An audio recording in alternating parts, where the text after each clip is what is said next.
And we are tracking some breaking news that's happening right now in Stillwater County. So details are extremely limited, but we do know that there is a large police presence being reported near Absaroka. Take a look. While the nature of the situation is still unknown, witnesses say they started seeing many police cars in and around Stillwater River Road. Now that's between Absaroka and Nye, starting at around 4 o'clock this morning. We do have reporters working to learn more information about what is going on in the area, and we do have calls out to the Stillwater County Sheriff's Office. So we will keep you updated both on air and online as we learn more. And it's not just in Minnesota. Many have been showing up at city council meetings in Billings and other Montana cities to voice their opinions, with another protest planned for later this afternoon in downtown Billings. MTN's Russ Riesinger has more on how what's happening in Minnesota is becoming a local topic here. From MTN News, this is Montana This Morning. What's a life worth? If that's going to be a delay in response and stuff, then what do we need to try to do to figure that out? The future of Miles City Fire Service, why the mayor is considering outsourcing for emergency help, and why firefighters say that would be a big mistake. I'm Joe St. George in Washington. This week, the House of Representatives passed bipartisan housing reform. So how long might it take for you to feel it where you live? We go in depth. I've often wondered why I went this long, and I think it might be the fact that I ran a lot. Plus, celebrating a century. How a Billings woman says she lived to see 100 years, making Golden Arch history along the way. Those stories and much more coming up in the next hour. Yes, we actually, yesterday during our birthdays and anniversaries. Yes, we did. Yep. So she's got a McDonald's connection and a connection to Frank Sinatra. So stick around for that story. Stick around. It's a wonderful story. Yeah. Well, welcome back to Montana this morning on this Wednesday, February 11th. I'm Hailey Monaco here with Miller Robson. And Miller, I can't even blame it on you or the weather, but I'm feeling sick and it's so warm outside. What's the deal with this? Well, just run outside and enjoy that warm weather. Get some vitamin D. You know, you started off the week like old man winter was here just for a quick second and then back into this. A postmark. So simple, but so important. It's the date on your envelope that reflects the day that your mail was processed, which now might not be the time you actually dropped it off in the mail. So what does this mean? Well, with an estimated 7% of Americans still paying bills with checks and many filing taxes the same way. If the postmark is past the due date, then unfortunately we have to go by that postmark as when it was mailed. Even if you put it in the mail technically on time, your envelope won't get a postmark date until it goes to a USPS processing facility. And for people in rural Montana, that could be days. Yellowstone County Treasurer Hank Peters says his office receives plenty of payments through the mail. And like we said, it's the first day of school for students in Billings School District 2. And joining us live at West High School is our Hannah Pettiferry. Good morning, Hannah. Now, it looks like students aren't over at West High just yet, but that will quickly be changing as the school year starts today. That's right, Haley. We're here at West High School, and as you can see, this parking lot behind me is empty. Plus, it's Give a Child a Book Blitz Day, how you can help ensure the future of school literacy, one phone call at a time. Those stories and much more coming up in the next hour. Good morning and welcome back to Montana This Morning on this Wednesday, September 3rd. I'm Hailey Monaco here with Miller Robson and another special guest here, Ed McIntosh. Get used to this motion right here, buddy. Yes, yes. Give us a call, 406-259-8130 to get the books in hands of children. Absolutely. And get a pie in Miller's face. Yeah. All right, any final guesses? I say Ed won. Wait a minute. Yeah, there you go. Yeah, you're not feeling too confident right now, are you? I just don't want to get the spot over from when you get hit. I told Haley, whoever gets the pie, we're going to hug her right after that. Anyway. I'm running. Again, just one more time. Thank you all so much for donating. It was just an amazing day yesterday. Good job, Ed. Okay, bud. Good job. All right, ready? Good job, everybody. Okay. All right. Okay. Here we go. 3, 2. Aha! We knew it. Wait. We are here in the Survivor's Breakfast.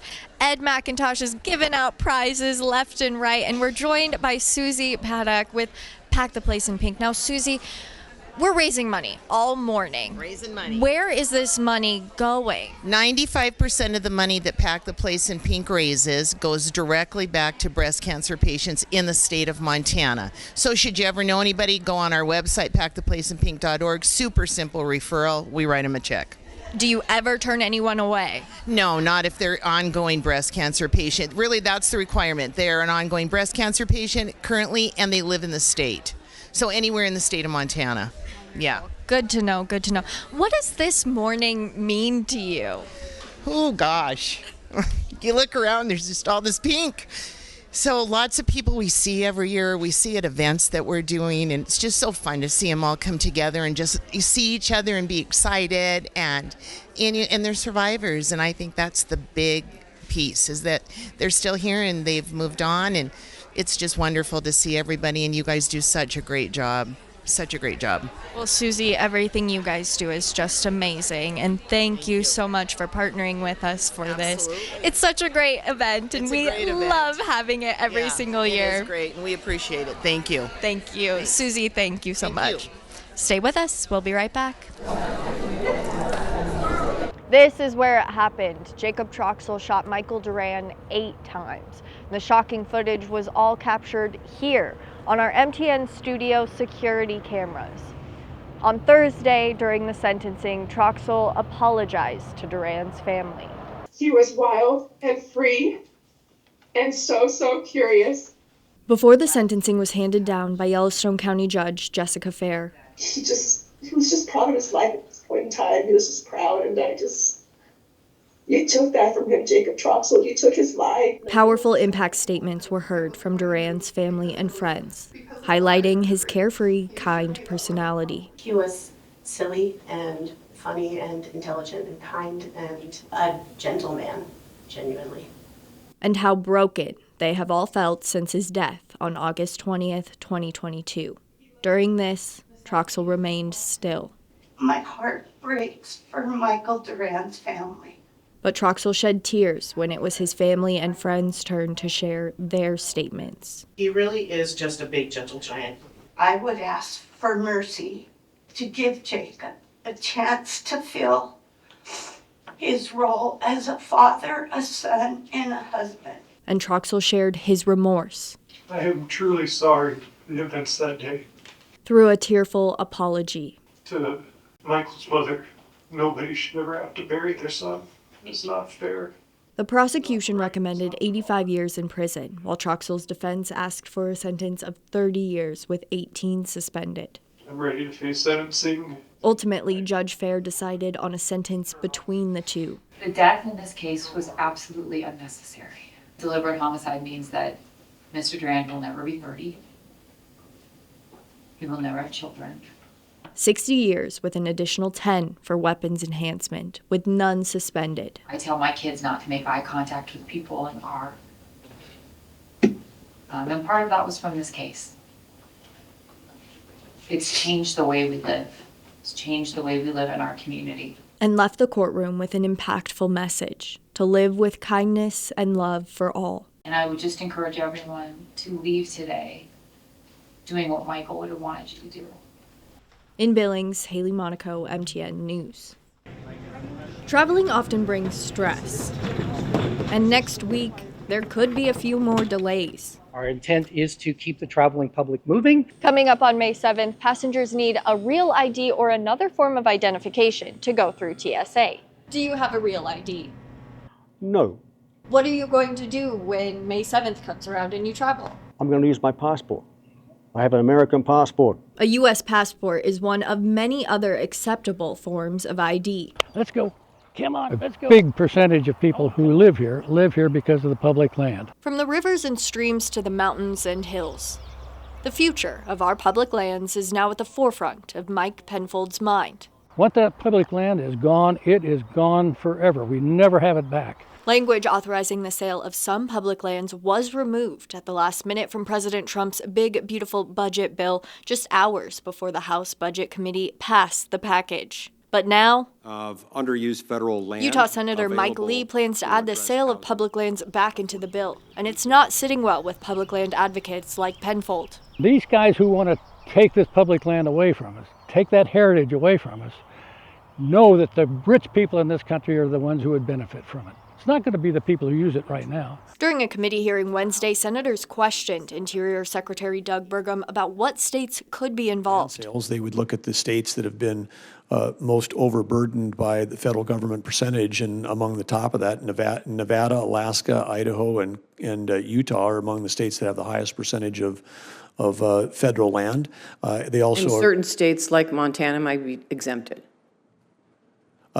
Not familiar with that or understand why that would be or not be. Montana U.S. Senators Steve Daines and Tim Sheehy want the president's budget bill to pass, but have dodged questions on whether they would vote for it if it contains provisions to sell public lands. MTN requested interviews with both senators, but instead were provided statements, with Senator Sheehy saying in part, "Public lands belong in public hands. That's not just a slogan, it's a way of life." Daines has sent differing statements. Last week, his spokesperson said, quote, "Senator Daines is in talks to minimize or prevent public land sales." Now, a more firm stance, with that same spokesperson saying, quote, "Senator Daines is against the sale of public lands and is making his strong concerns clear to his colleagues." But during Wednesday's hearing, Daines made no mention of public land sales. Instead, one issue that we're focused on in Montana, among many, is grizzly bears.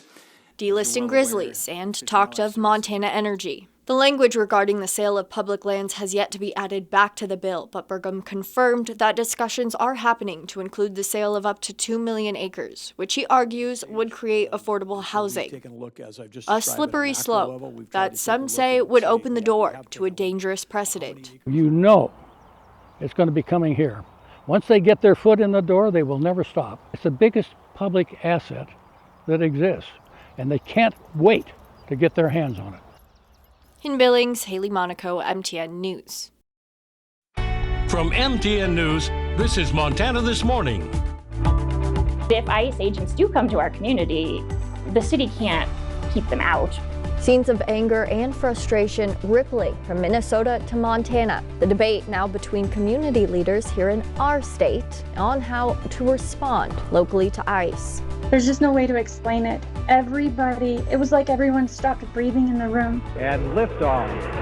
Liftoff. Remembering the Challenger, what one former Montanan is holding on to 40 years after an explosion that rocked the world.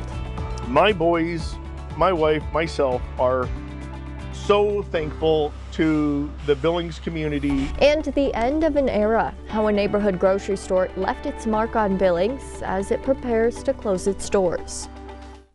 Those stories and much more coming up in the next hour. Good morning and welcome back to Montana This Morning on this Thursday, January 29th.